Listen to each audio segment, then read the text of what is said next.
How to differentiate the classes into rural areas. Selected works of Mao Zedong, October 1933. The landlord. A landlord is a person who owns land, does not engage in labor himself, or does so only to a very small extent, and lives by exploiting the peasants. The collection of land rent is his main form of exploitation. In addition, he may lend money, hire labor, or engage in industry or commerce. But his exaction of land rent from the peasants is his principal form of exploitation. The administration of communal land and the collection of rent from school land are included in the category of exploitation through land rent. A bankrupt landlord shall still be classified as a landlord if he does not engage in labor but lives by swindling or robbing others or by receiving assistance from relatives or friends, and is better off than the average middle peasant. Warlords, officials, local tyrants and evil gentry are political representatives and exceptionally ruthless members of the landlord class. Minor local tyrants and evil gentry are also very often to be found among the rich peasants. Persons who assist landlords in collecting rent and managing property, who depend on landlord exploitation of the peasants as their main source of income and are better off than the average middle peasant, shall be put in the same category as landlords. Usurers are persons who rely on exploitation by usury as their main source of income, are better off than the average middle peasant, and shall be put in the same category as landlords. 2. The rich peasant. The rich peasant as a rule owns land. But some rich peasants own only part of their land and rent the remainder. Others have no land of their own at all and rent all their land. The rich peasant generally has rather more and better instruments of production and more liquid capital than the average and engages in labor himself, but always relies on exploitation for part or even the major part of his income. His main form of exploitation is the hiring of labor. In addition, he may let part of his land and practice exploitation through land rent, or may lend money or engage in industry and commerce. Most rich peasants also engage in the administration of communal land.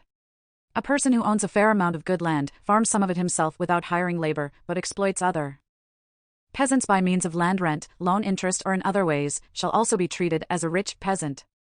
Rich peasants regularly practice exploitation and many derive most of their income from this source. 3. The middle peasant. Many middle peasants own land.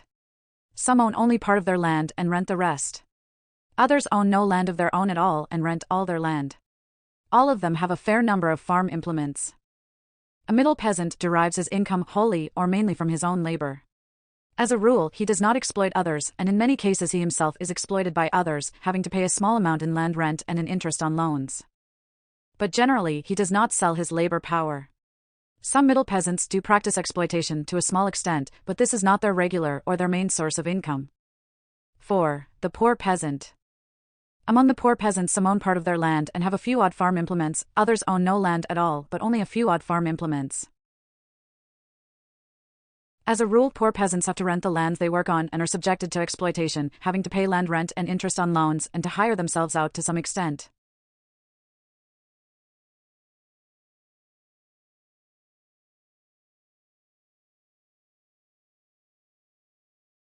In general, a middle peasant does not need to sell his labor power, while the poor peasant has to sell part of his labor power. This is the principal criterion for distinguishing between a middle and a poor peasant. The worker as a rule owns no land or farm implements, though some do own a very small amount of land and very few farm implements. Workers make their living wholly or mainly by selling their labor power. Notes. 1. There were various forms of public land in China's rural areas: land owned by the township or district government, by the ancestral temple of a clan, by a Buddhist or Taoist temple, a Catholic church or a mosque, or land whose income was used for public welfare purposes such as famine relief, or the building and maintenance of bridges and roads, or for educational purposes. In practice, most of such land was controlled by the landlords and rich peasants, and few peasants had any say in its administration. Transcription by the Maoist Documentation Project. HTML revised